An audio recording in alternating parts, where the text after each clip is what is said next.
Hello everyone, good morning. সকালটা শুরু করছি বেড থেকে ওঠার পরে। দেখতে পাচ্ছ আমি আমার ছেলে উঠে গেছি, আর আজকে ওঠার কারণ হচ্ছে আজকে নববর্ষ। তো সকলকে জানাই শুভ নববর্ষ। তো আমার সোনাকে আমি রেডি করাবো। তো চলো আজকে ওকে ভালো করে স্নান করিয়ে আমি নতুন একটা ড্রেস পরিয়ে দিয়েছি। আমার সোনাকে নতুন ড্রেসটা পরে কেমন লাগছে অবশ্যই কিন্তু কমেন্টে জানাতে ভুলবে না। আর তোমাদের এই নববর্ষেই কি কি আয়োজন হচ্ছে আর কে কেমনভাবে দিনটাকে কাটাচ্ছে স্পেশালভাবে, তো সব কিছু কিন্তু কমেন্টে জানাতে কিন্তু বলবে না। আর আমার তো ডেলি অনেক অনেক নতুন নতুন ভিডিও তোমাদের সাথে শেয়ার করব, আর অনেক ভিডিও আসতে চলেছে। তোমরা দয়া করে অবশ্যই কিন্তু কমেন্টে জানাতে বলবে না কোন ভিডিওটা তোমাদের বেস্ট লাগছে।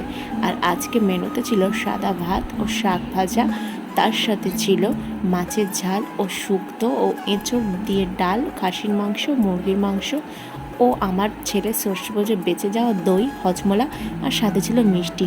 তার সাথে আমার ছেলের কপালেও বড় একটা মিষ্টির ফোঁটা দিয়ে দিয়েছি। তো আজকের ভিডিওটা তোমাদের কাছে কেমন লাগলো অবশ্যই কমেন্টে জানাতে ভুলবে না। দেখা হচ্ছে নেক্সট ভিডিওতে। ততক্ষণে সকলকে জানাই শুভ নববর্ষ, প্রীতি, শুভেচ্ছা, অভিনন্দন, অনেক অনেক ভালোবাসা। সবাই সাবধানে থেকো, সুস্থ থেকো। টাটা।